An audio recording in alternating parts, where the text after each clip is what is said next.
Welcome, everybody, to Lunday Sports Live, even though this one isn't live. This is the first show we are trying out with myself and Mike, and we have some interesting guests coming the next handful of shows, but Mike and I are going to be your guys this episode. We got a lot to talk about. NFL draft on Thursday, the first round. I think a lot of people are excited for that. Some other NFL news and a couple other topics, baseball, golf, who knows? Let's get crazy. See where the wind takes us.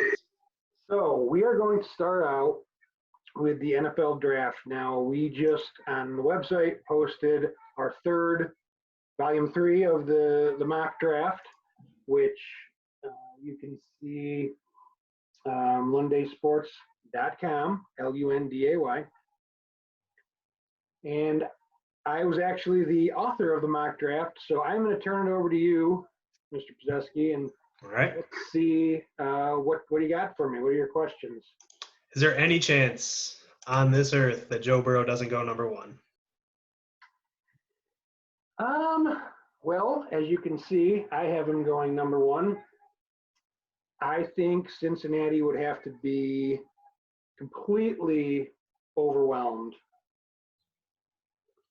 I actually believe that's the case for the first 2 picks. I think they're about as locked in as you can be with Chase Young going to the Redskins second, unless some team comes in and completely blows them away, gives them some sort of trade that you literally just can't say no to. Right. But yes, I would say Joe Burrow is locked in.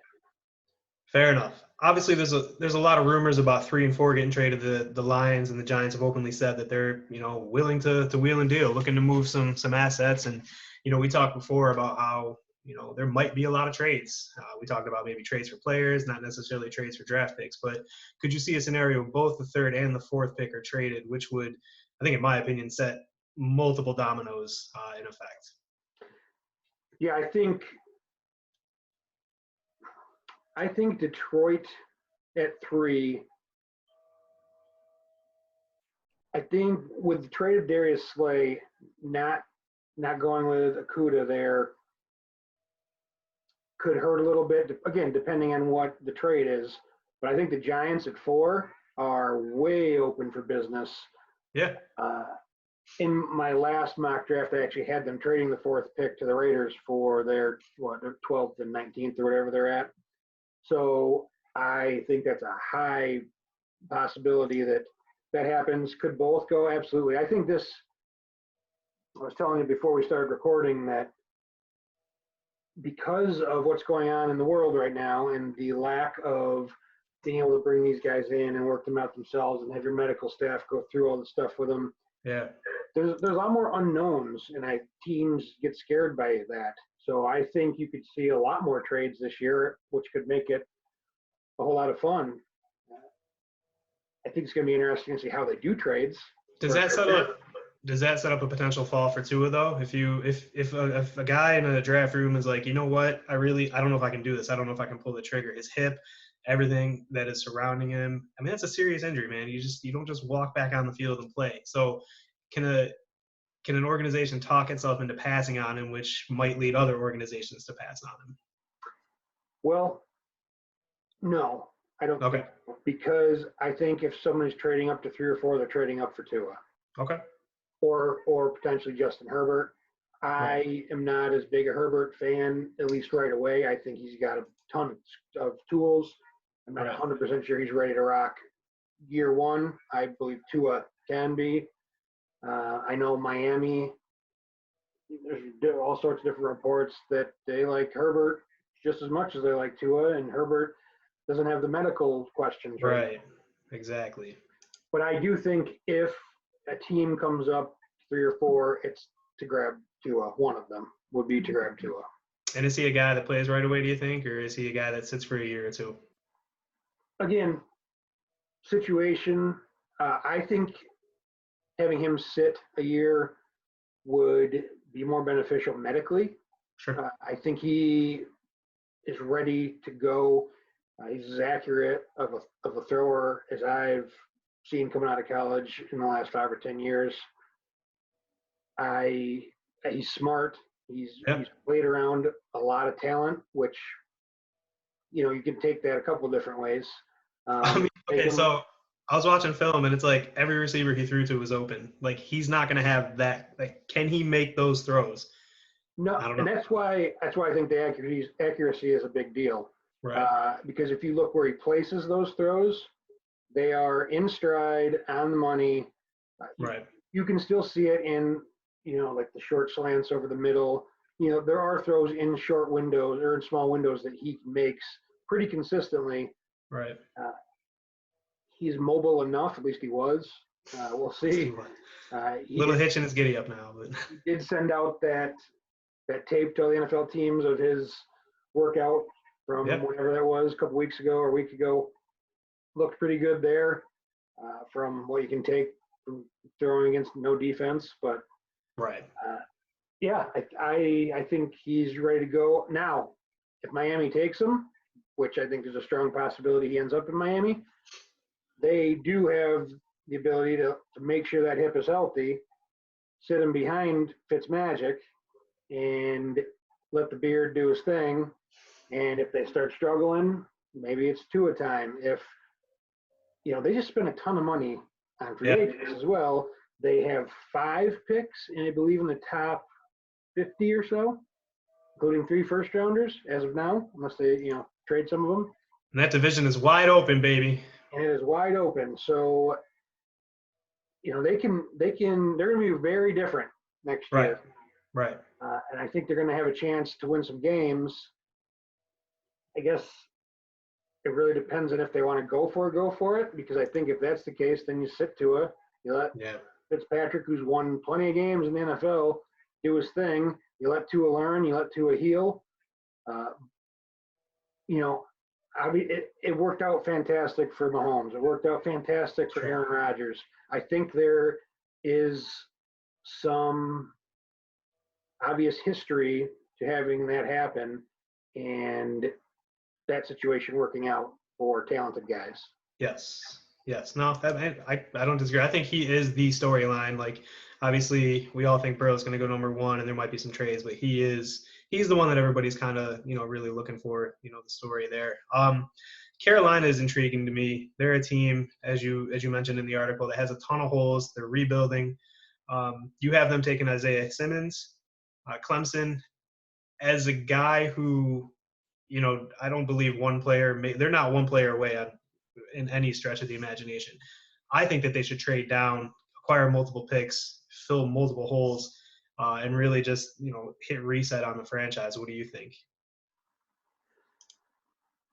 I would agree. You look at everything that they've lost. Obviously, they're not bringing Cam back. Right. Luke Kuechly retires. They lost, I believe it was 3 or 4 defensive linemen. Yep. I believe 3 were starters, and the 4th was rotational. Guy that played. It's been a mess. That Greg Olson's gone. Not that he could ever really stay on the field that much, anyways. The 2 games a year that he played, yeah. But that being said, that's a lot of leadership. It's a lot of experience. I think it depends on who's there at 7. Simmons is a guy that I think a lot of teams are intrigued by. In my mock draft, I wrote that he is like the prototype next generation defender, because that dude at Clemson played safety. He played slot. He played linebacker. He played all over the place. He rushed the passer off the edge. I mean, the guy can do everything. So do teams know what to do with that yet, though? I guess is my question. Where does he play? Can you get a defensive coordinator that's smart enough to figure out how to use him properly? Because if you can, a guy like that, I mean, he's potentially, in 5 years, one of the best defenders in the NFL. Yeah. But then, say he's not there. Who and the quarterbacks are gone. The 3 quarterbacks that everybody's assuming is probably going to go in the top 10. Who are you trading up for at that point? Yeah, I mean, one of the wide receivers, maybe. I mean, we can talk about that in a few seconds. That's another question I have for you. But one of the wide receivers, maybe Well, I don't so I know. think that made more sense before Hopkins went to Arizona. Right, Arizona right. sitting at 8, I think was had Jerry Jeudy or CeeDee Lamb written all over it, and Right. potentially still could, I guess. But That'd be with scary. Fitzgerald there, and now DeAndre Hopkins, and they have a couple of the young guys there, Christian Kirk. I don't see a need at wide receiver right now when they can. I haven't taken Tristan Wirfs, the really talented tackle out of Iowa, Hmm. because you also have to start protecting Kyler Murray so he's not running for his life every play like he was last year. So we can get it to guys like DeAndre Hopkins. But, Right. you look after that, you got Jacksonville. Could they take a wide receiver? I guess they could. They could. I don't see a huge need there. The Browns, unless they trade Odell, which there's been a little bit of speculation, I don't see them taking a receiver. If the Browns don't take an offensive lineman, I give up. Like literally, if there's ever a more glaring need for one team, it's offensive line help for that team. I don't see, the Jets. I think they're sitting pretty. I think as far as wide receivers go, I think one of those two guys potentially is going to land in their laps. Right. So, and they might have the choice of either one. That's kind of how it worked out in my mock. But back to your question, Carolina. Yes, they absolutely should trade back. Yeah. But I guess the bigger question is who's trading up with them, and that really depends. If You got to have a partner. Yeah. If Herbert falls and he's there at 7, or Tua, maybe Miami surprises everybody, takes Herbert, Sure. and Tua is sitting there at 7, and team sees an opportunity. But yeah, yes, they should, I guess, is the short answer. There's a lot Glad we of agree. moving parts with that, though. So you have CeeDee Lamb going 11 to the Jets. You have Judy going 13th to the Niners, and then you have Ruggs going 15th to the Broncos. Now, that's how you have them in your mock. Is that necessarily how you see them ranked 1 through 3 from a talent perspective? I think Judy and Lamb are a level above Ruggs. Okay. I think they all have their advantages. If you listen to Todd McShay over at ESPN, he says Jerry Judy's the best route runner he's looked at in 20 years. Awesome. But then you watch CeeDee Lamb and his ability to make plays after the catch. I don't think anybody in the draft is any better than he is with the ball in his hands, making plays. Right. But then you get Ruggs, who I feel like is still a little raw as a receiver, but can burn. The speed, man. Yeah. And you just can't teach that speed. But I would say, I think if the Jets went Judy over Lamb, I have no. Sure. It was more of a.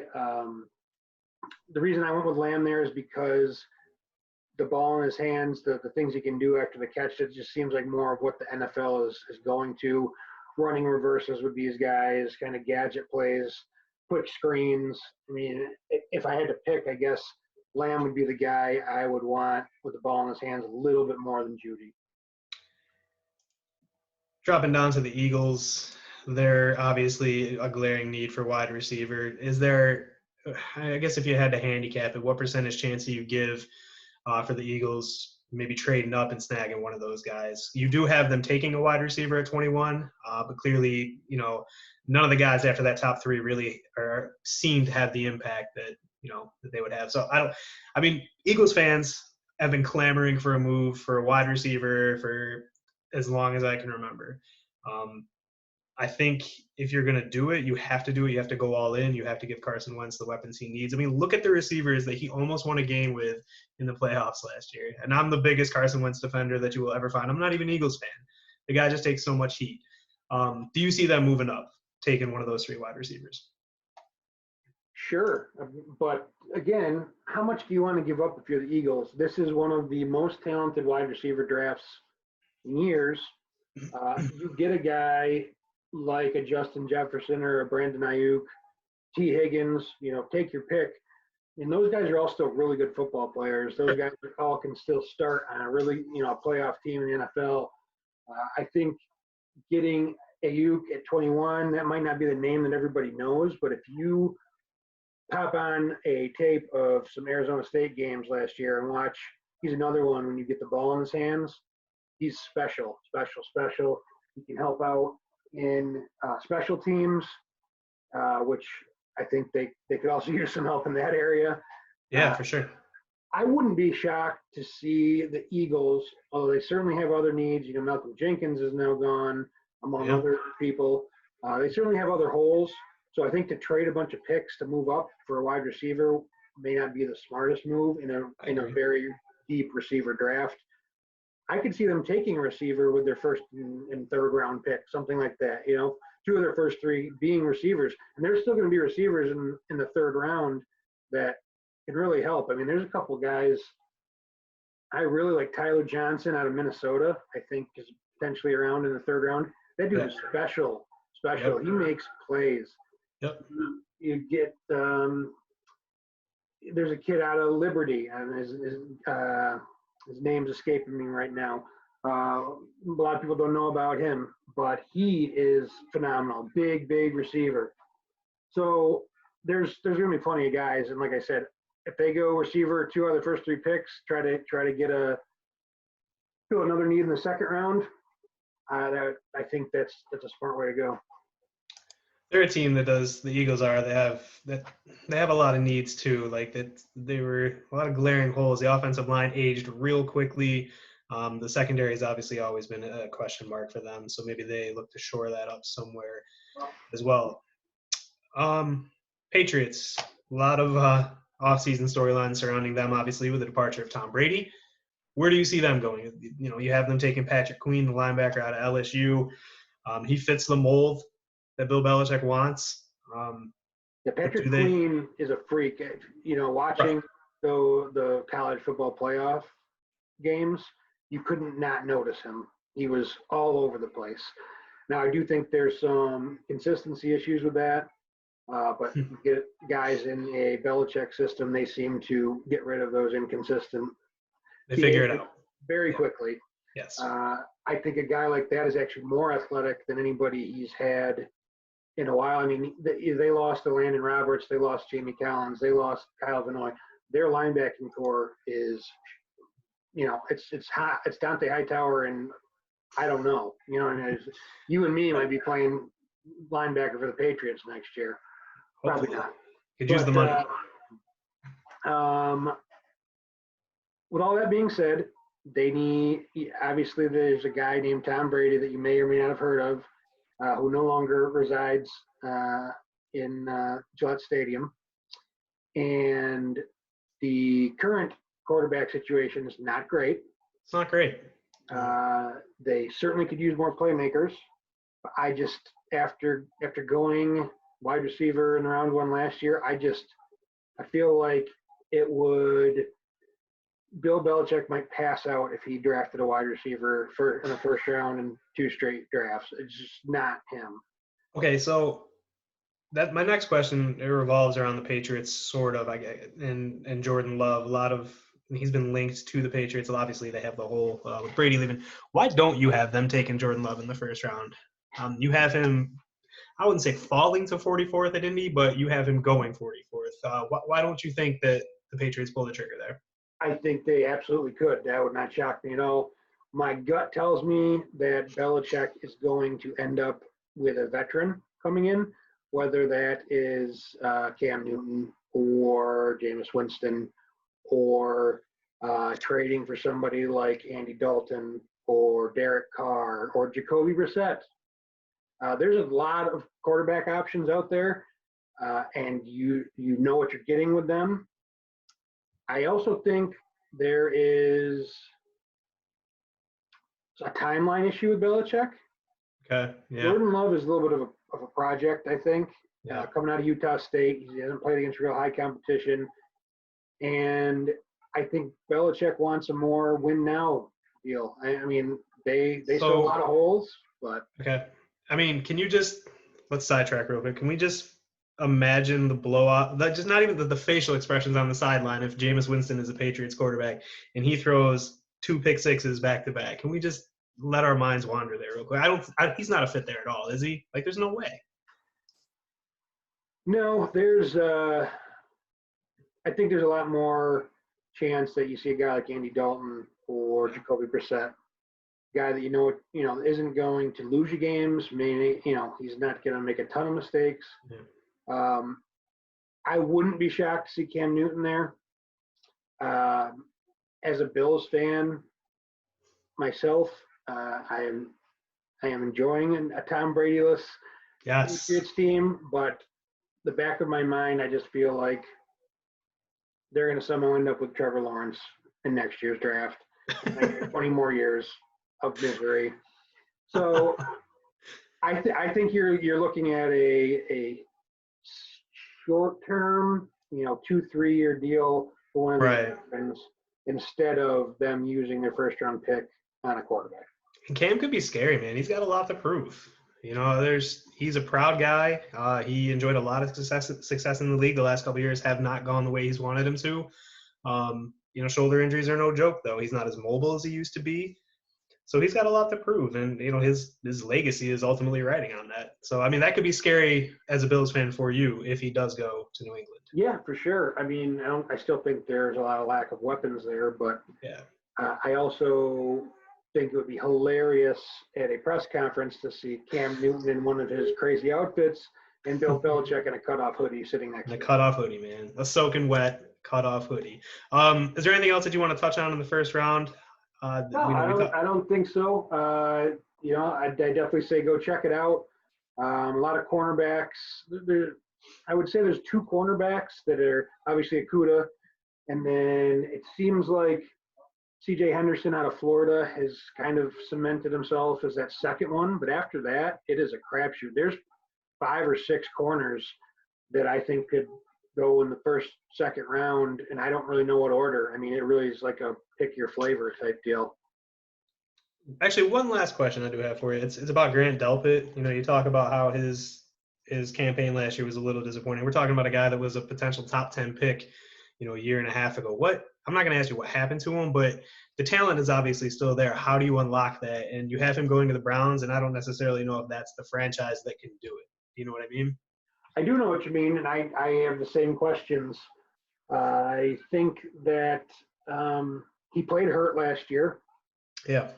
So you don't know how much that had an effect on his play, I guess.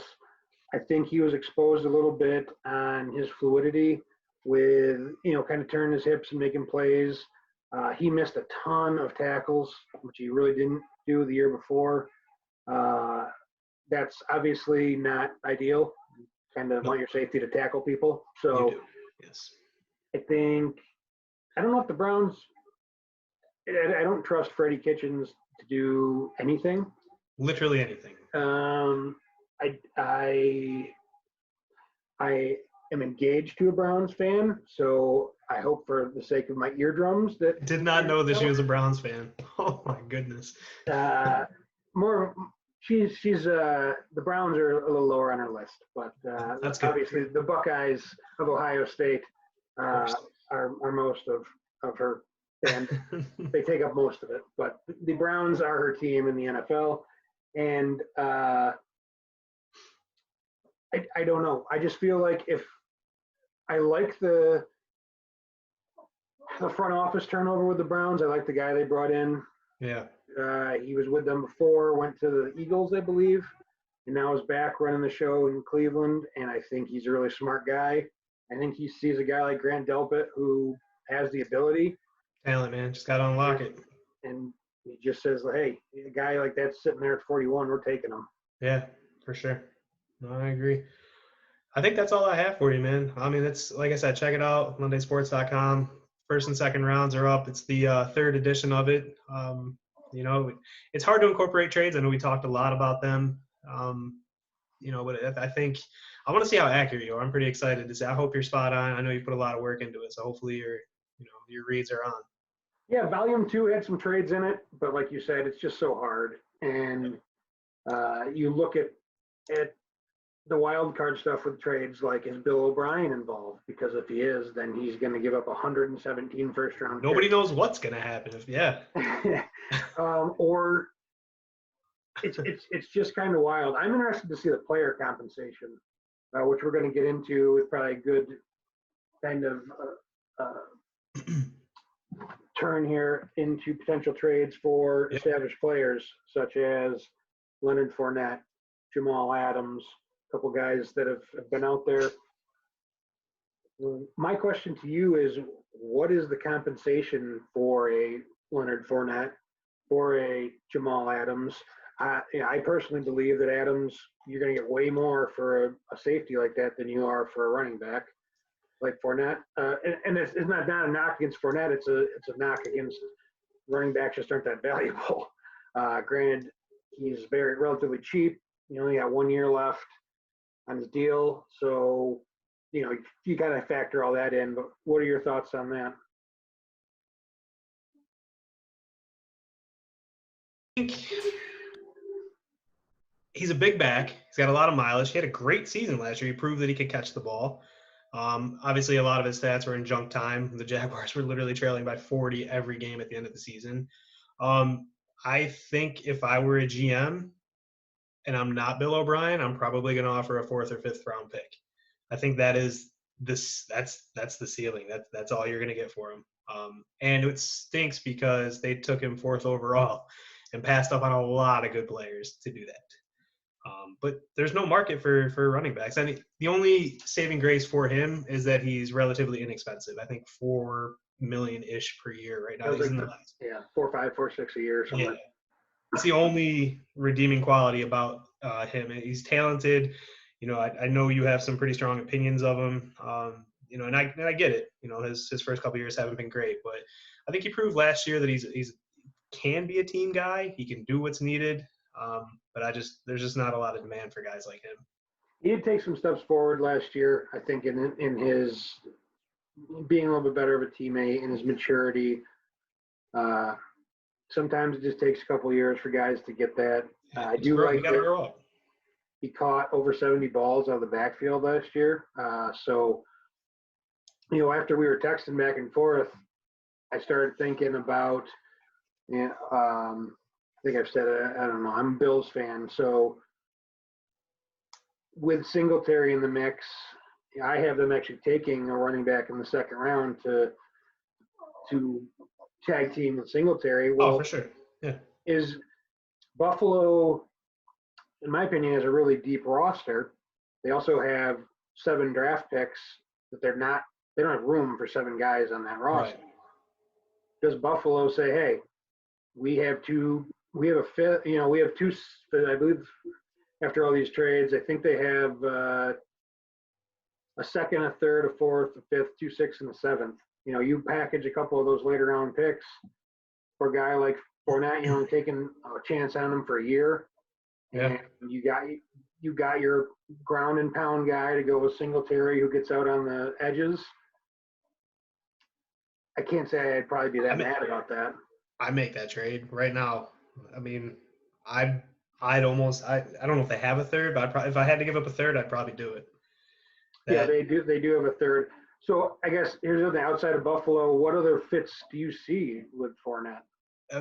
The first, and I didn't even know there were trade rumors until yesterday. Just kind of like caught wind. Immediately the first teams I thought of were Washington, Tampa Bay, the Rams. Those are the top 3 teams that came to mind. Washington, I mean, you can't rely on Darius Geis. Adrian Peterson's 40 years old.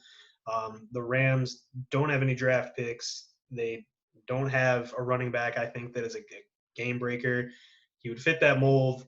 And obviously Tampa Bay is in a win now mode. And how much more appeal do you need than Tom Brady throwing the ball? And then you have Mike Evans and Godwin on the outside. I don't know, man.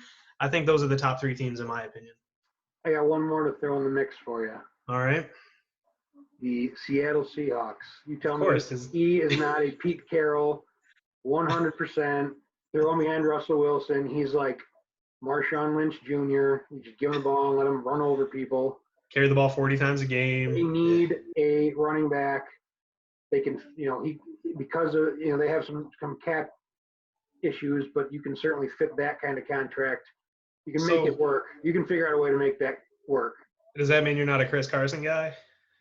Not as a lead back, no. No. I like Chris Carson, man. I don't know. I guess I'm high on him, but I mean, injuries. Penny's hurt. He can't. I don't think he's ever going to realize his potential. I mean, you're absolutely right about that. I don't know if that's a trade that they need to make to, really get where they need to be. But at least it's a perfect fit. I mean, he's a Pete Carroll guy through and through. Yeah. Yep. Jamal Adams. And I think the obvious fit here is Cowboys. Of course. Texas kid. He's already hinted a few times that he'd like to play in Texas back at home. Yeah. I think the compensation you'd have to give up to get Adams is far beyond anything you have to give up for Fournette. I think if I'm the Jets, a first-round pick's involved if I'm getting rid of him. At least one, if not more. So then let me ask you this: Cowboys at 17. Just giving you a scenario. They give the Jets 17th pick, third rounder this year, and a fourth rounder next year. Is that enough? Probably not. I gotta be honest. Probably not. I would want their first round pick next year, and then I would send them back a pick, to be honest with you. Third and fourth is great for depth. But if you're in, no, you got to get more than that. He's an elite game changing player. You got to at least give me 2 firsts. I'll send you back a second, send you back a third, but I got to have 2 firsts. Maybe I'm wrong. I don't know if you're going to, but at what point though, do they have to trade him? Because it doesn't sound like he wants to be there. So. Yeah. I mean, I think if you can get a first and at least 1 or 2 more picks in the second or third round, yeah, you really consider it. I get what you're saying. Maybe trade back. Maybe they can. I just don't see a team giving up 2 firsts. Maybe for a non-quarterback. Right. I could see a first and a second, and then maybe, like you said, give them a fourth back or something to lessen that blow a little bit. But you're talking about 2 starters. Right. More, your second round picks better be starting. You know what I'm saying? Hopefully. So, and I guess I don't know. I don't remember what Adams' contract situation is at the moment, but I believe he's going into his 4th year with a 5th-year option, obviously. Okay, so you would have potentially at least 2 more years, and then obviously there's the franchise tag, and you can whatever you want to do with abuse that for 6 years. Yeah. Right. Right.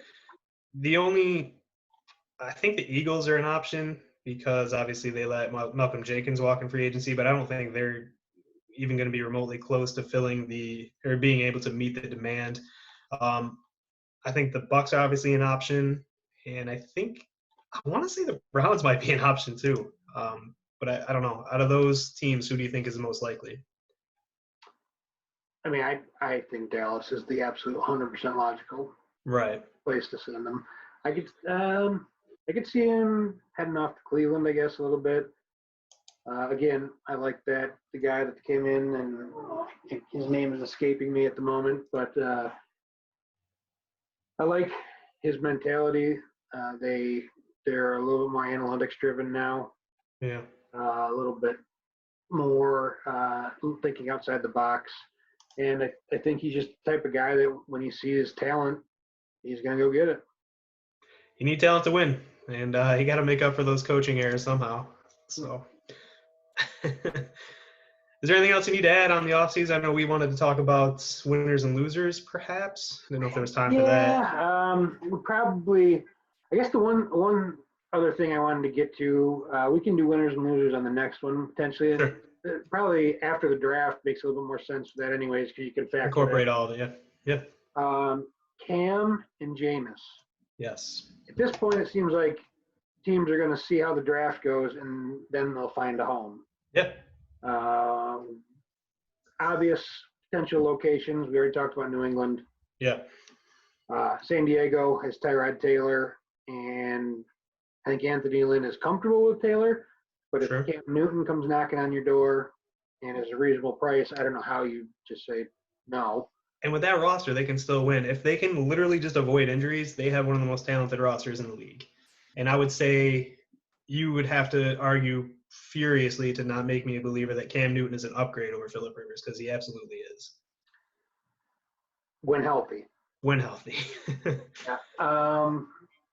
Where else do you see a fit for one of these guys? Because there's not a lot of teams that need quarterbacks. No. I think Jameis he's more suited for a backup role. One interesting thing would be Pittsburgh for me, where Mike Tomlins, he deserves an award for everything that he's put up with over the last few years with Antonio Brown and all that nonsense. I think that would be a good home. What's that? Le'Veon Bell. Le'Veon Bell, yeah. Antonio Brown makes Le'Veon Bell look tame. That's how crazy that situation is. But I think that would be a good spot for him because he can sit behind Roethlisberger. He can learn. You almost have to treat him as a rookie. Does that make sense? Even though he's been in the league for 4 or 5 years, I just think that he needs hit the reset button. New city, new culture. New guys surrounding him. Ben is a veteran. I think Ben knows the writing's on the wall. The career is coming to an end. The only thing I would say about that is when they drafted Mason Rudolph, Ben was not exactly supportive of that. So maybe he sees, Winston as a threat. I don't know. But to me, that's a logical situation for him. And I just think that Cam goes to San Diego, LA, Vegas, wherever the hell they are. I just think that's where he goes. It's just, to me, it's I guess New England perhaps, but I just don't know if that's a fit either. Yeah, it's interesting, especially like we were talking about earlier with guys, Derek Carr, Andy Dalton, potentially Jacoby Brissett, that are all available, and if you can go that route and take one of these younger guys, it's just wild. It seems like the NFL has went from a league of 3 or 4 years ago that half the teams had a competent quarterback, to a league that everybody's got a viable quarterback, or at least a young guy that they're trying to make a viable quarterback. Right. It's crazy how the depth at that position has blown up over the last few seasons. Let's say that, and I think Carr would be a perfect fit for New England. He's an accurate passer. He doesn't take too many risks. He doesn't, he throws an okay deep ball. A lot of stuff over the middle to the tight ends, which is what New England likes to do. I think he's a perfect fit there. What do you think it would cost for the Patriots to get him? I don't think it's a first-round pick, but it might be. Oh, God, no. I bet you Gruden. I think Gruden wants him gone, personally. And which is weird because Gruden's always been more of a veteran quarterback guy. Yes. I think a lot of people saw him when he was at ESPN doing the quarterback camp, working with a bunch of rookies. But he's actually, over his career, has been a veteran guy. Brad Johnson, people like that. And so it's kind of weird that the Carr fit hasn't worked, because I feel like Carr is probably fairly easy to work with. He had a pretty decent year last year too. So for whatever reason, I feel like you could get him for a third-round pick. Pull that trigger. I'd do that deal right now. Absolutely. You could probably get Dalton for cheaper, and he's probably a little bit more mobile, a little bit more big play capability, but he also is way more prone to mistakes. And I don't know if that's something that I'd want if I'm Bill Belichick. But yeah. It's crazy, man. Like, everybody's holding on to quarterbacks like gold, and now it's like freaking musical chairs. It's crazy. Well, you ready to talk something other than football? Let's do it, man. I'm ready. All right. So obviously with the COVID stuff going on, it has been wild these last couple of months. And not in a great way. It's been not so great. Ridiculously boring for sports fans. And obviously that's a small issue compared to everything else going on, but it has been I've been watching stuff like I had the WNBA draft on. Sick, bro. That's awesome. The other day, because it was something sports that was live that I could watch. Yes. Sabrina Ionescu is going to be fantastic, by the way. Just throwing that out there. She went to a good market. That's good for her. Yeah. I think she's gonna be really special for the women's game in general. But I think she's has the potential to be a Diana Taurasi, Sue Bird type guard that, is like an all-timer. Yeah. See, though. But let's move into baseball. I have a couple scenarios for you. We're going to start with, just say, worst case scenario happens. They just don't play this season. They get to a point where they're just like, it's not worth having a 30-game season. Like, it's just Right. not. Right. It's not feasible. It's weird to have no fans in the stands, and your half your team is sitting up in the stands because they have to be 6 feet apart from each other, and there's a point of no return. They aren't there yet, but at some point they're going to get there. So in this scenario, and with what they've bargained with the players, veterans get their year of service time. Right. So here's my scenario. Okay. The biggest, I would say, storyline of the offseason until all this happened was Mookie Betts being traded to the Dodgers. Betts has 1 year left through arbitration this year, and he would get his service time being a veteran.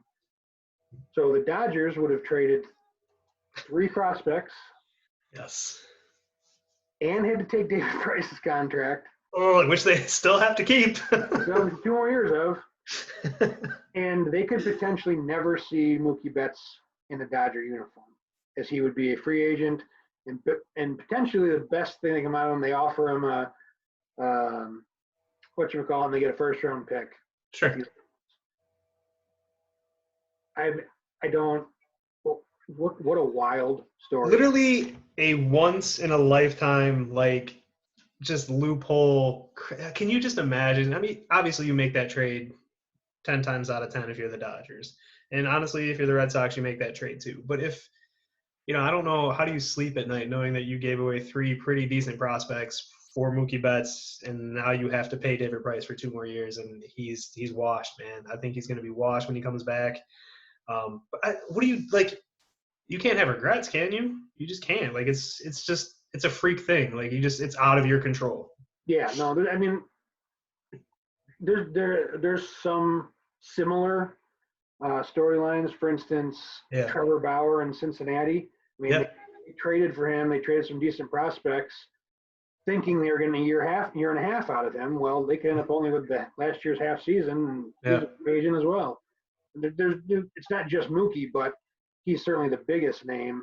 But like you said, I mean, the Dodgers, no one saw this coming. I mean, it's really just bad luck, right? Like, when it boils down to it, it's just bad luck. But when you're dealing with, $1 million guys and dealing prospects, and that's something that they typically, somehow they make all these trades and they hold on to their prospects. And, the one time they kind of dip into the pool a little bit, they get burned by it. So it's tough. But I mean, as a Red Sox fan, are you kind of like, ha, or do you like feel bad for them? No, because this is going to get me into my next question for you. The Red Sox would also, and this goes for all the teams, so the salaries that you would have had this year, kind of was your salary, they are under the CBT this year, which is what the whole point of trading Mookie Betts was, resetting that. That was part of it. Right. Now they could potentially offer Mookie Betts a huge deal. He could end up back in Boston because the market under the CBT. Yeah. And he's technically never played for any other team. Is that an option? Like, you follow, is that a viable option? I would be pretty surprised if the Red Sox don't offer him a contract.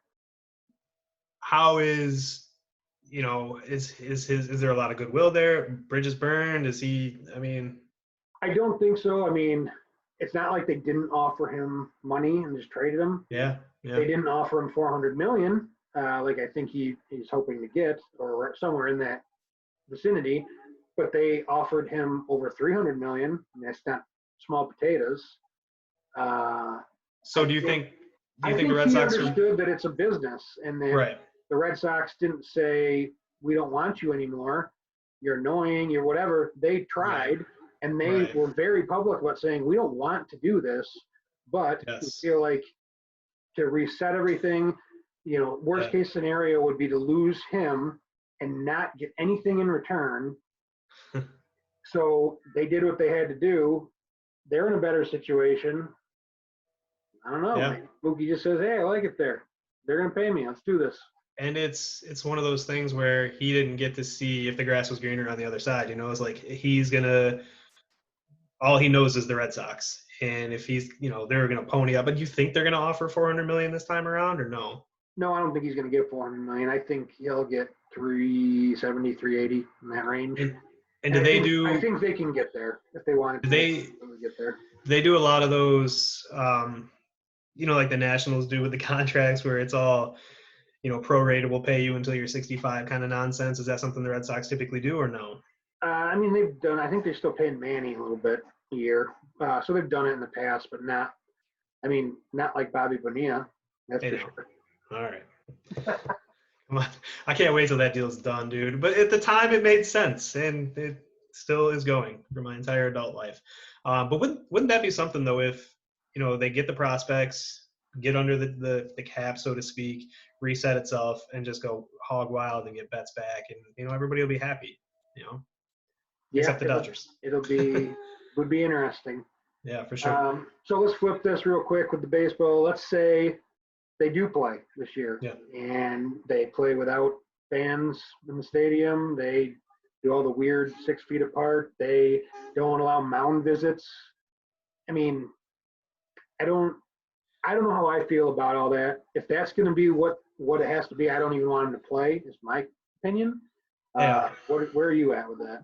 I think at that point, you're just playing for the sake of playing, and it's not going to be under ideal circumstances anyway. But I think if you're fundamentally changing the game like that, and you're putting players out of their like, baseball is literally the most mental game there is, in the sports world. And if you're asking guys to be out of their shell, be out of their comfort zone, and sit in the bleachers and do all that stuff, I just don't think it's right. It just doesn't feel right to me. And I'm not a purist by any stretch, but I'm a believer that you want to do things, you want to do it the right way. And I just don't think, having realigned divisions and a 50-game schedule, I just don't think it's not something. I mean, I'd watch, but it's not something I'm like thrilled about.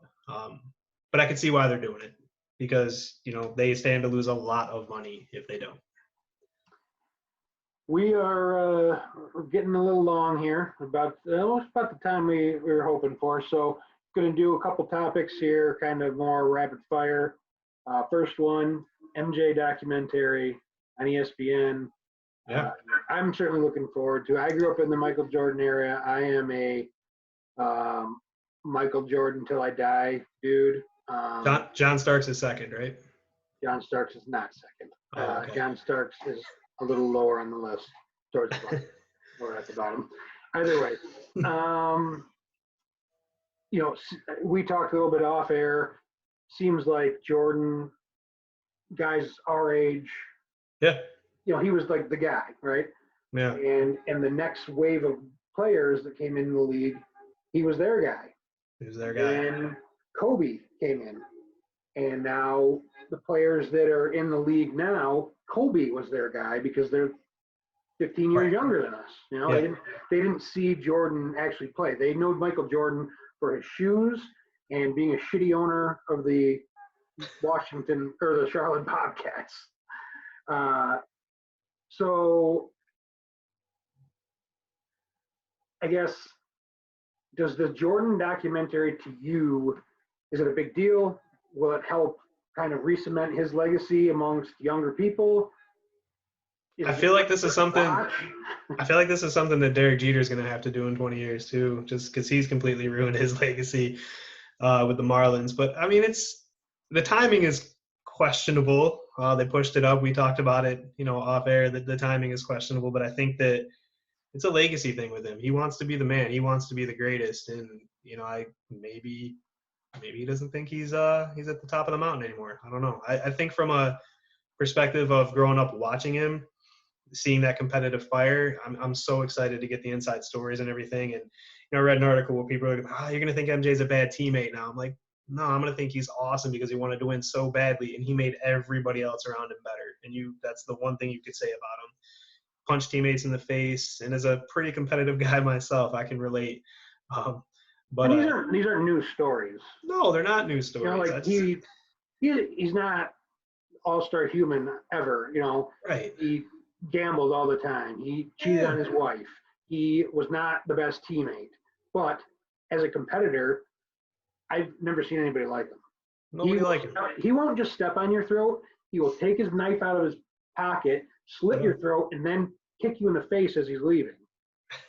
Yeah, and then like I think that if you're his teammate, that's what you want. You know, you look up to him obviously because he's, you know, a great basketball player, but you need a leader, and he is it. And you know, I'm excited for it. Is it 8 parts, 10 parts? I think they're showing 2 parts a night. Yeah, I'm not sure, but I am looking forward to watching it. Yeah, absolutely, man. Next topic of conversation: PGA Tour going to be the first sport back. Seems like they just announced their revamped schedule. You can see here. This is right from the PGA Tour website. They changed some things around early on. More what I want to concentrate on is this fall schedule, which includes the Masters in November, which includes the U.S. Open the second week of September, right before the Ryder Cup. I mean, if you look at that September schedule, you go 14th to 20th the U.S. Open. You literally the next day go to the Ryder Cup. It's insane, man. So this is, I guess, two-parter for you. Does it make sense to you that golf is the first sport back? And how is this going to work without fans with this crazy schedule? What do you think? I think the schedule is going to be tough for players to adjust to, but at the same time, they kind of pick and choose what events they play in anyway. The tough part right there with the U.S. Open and the Ryder Cup back-to-back, it's only going to affect, 12, 13, 14 golfers anyway. So I don't think that'll be a huge issue. And they can stagger the scheduling and try to accommodate those guys as best they can. But I think, obviously, it's the most logical sport to come back, and I don't think it's necessarily one where it'll be weird watching it without fans, from my perspective. And to look at it from a marketing exposure perspective, you couldn't be happier if you're the PGA. You're the first horse out of the gate, and you get your name out there, and all eyes are going to be on you because people are going to be so freaking crazy wanting to watch sports that typically I only watch a handful of golf tournaments a year, but I'm probably going to watch every single one of them. So there's just nothing else on.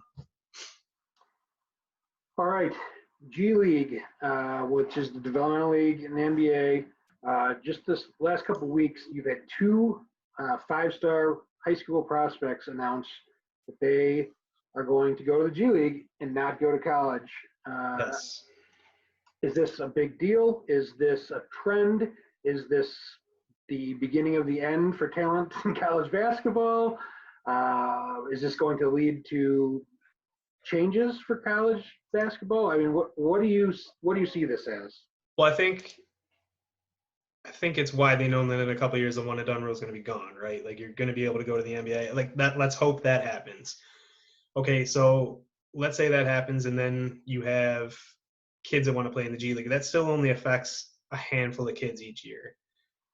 You're talking about the cream of the crop, top prospects. The only thing that I hate is that the one kid, Isaiah Todd, committed to Michigan and then decommitted to go into the G League. I think that's where it's going to put a lot of programs behind the 8 ball, because now you have to jump in and try to recruit a kid late, and it's likely he's not going to go there, which is bad for college basketball. But I think from a talent perspective, we didn't have LaMelo Ball this year, and college basketball was awesome. Everybody was hyped for the tournaments. I think you have to look at it from a positive perspective. It gives an opportunity for a kid that might not necessarily have gotten a lot of playing time to really get his name out there. And you can't match the exposure that college basketball gives to you. And, we're big Syracuse fans. We watch the games, but the average fan doesn't really care about the regular season anyway. They care about the tournament. And, all eyes are on those kids anyway. I don't know. What do you think? I don't think it's going to hurt too much because it's only affecting a handful of kids that are going to go to the G League. I think it's something they gotta figure it out. I think, to your point, if you're going to enter the G League, there needs to be a deadline, and Yeah, it needs to be earlier than now. For the point you brought up that, hey, people are recruiting. If we think this kid's coming, and all of a sudden he's yeah, not last minute, yeah. now what? Right. And Michigan's certainly not going to be hurting No. basketball wise, but still, that's a big piece that was Yes. going to play significant minutes this year. Not there anymore. Um, I have always wished that. I think it's hard to tell an 18-year-old that they can't go pursue their career. Sure. I'm 100% for that. Yeah. Uh, but I do think that the baseball setup makes some sense. Absolutely. If you do not want to go in out of high school, then maybe it's not 3 years, maybe it's just 2 years. Okay. You have to commit to 2 years in the NCAA. That does multiple things. It makes the NCAA game better Yeah. because you're getting these talented kids coming for multiple years. You don't have the constant. I think it's hard. The beauty of college basketball is watching kids grow from a freshman to a Yeah. senior, junior, or senior, and I can think of a ton of guys on Syracuse over the years that we've seen grow. Oddly enough, the one and done was the one that got us our national championship. But Yes. that being said, I think it helps college basketball. I think that it lets these kids grow a little bit more and be a little bit Yeah. more ready. I don't know. No English. grammar police here. You're fine. I think that this was going to happen anyways. To be honest, Yeah. I think kids were going to start. You've seen some kids start to go to Europe potentially and explore that option. It also makes the scholarship a little bit more legitimate because Right. everybody knows that if you're a one and done, you literally only have to pass your classes in the fall, and then you don't even have to basically go anymore because it doesn't matter. Doesn't matter. Yeah. I think for a lot of ways it would help. I agree. I completely agree. Some sort of system like that. Yeah. And also, like I said, with a deadline of if you're going to the G League or you're going to Europe's a little tougher to put a deadline on because there's so many different leagues and they all have to abide by the rule. But Right. the G League certainly could say, hey, if you guys want to come and play, but you have to announce by X date. Right. And now they have the monetary incentive to really kind of attract kids, which is fine. Like you said, kids have the right to go make money. Literally any profession in this world, if you want to go make money as an 18-year-old, you can do it. Basketball shouldn't be any different. Nope. Well, what do you think? What do you grade us on our first one? Obviously an A. I mean, come on. I'd say solid C+. Yeah, there's some kinks to work out for sure. Like, I think I need to wear a hat because this glare right here. I don't know. Yeah. Well, I appreciate the time. It was fun to talk some sports. Hopefully everybody out there that listened enjoyed it. We will be back in your eyes and ears soon. Like I said at the open, we are going to hopefully start doing this more live, and we got some guests and some good, cool ideas coming down the pipe. We may be on again this week before the draft, but we'll definitely be on after the draft with some analysis and some of our own thoughts. But you can definitely check out the website, lundaysports.com. We are on Facebook. We're on Twitter. We're on Instagram. Also, Mike, where are you at on Twitter? At Mike Pizzeski, LSJ. Ready to mingle with the people. Always ready to share some opinions. And you can find me at CUSE34 on Twitter. So follow along. We love talking sports. We love arguing sports. Mike more than me, but I'm always right, so it's okay. That's right. So until next time, we appreciate you guys listening. You got any final thoughts? Nah, man, this was fun. Can't wait to do it again. It's gonna be a good time. Talk soon. Later, man.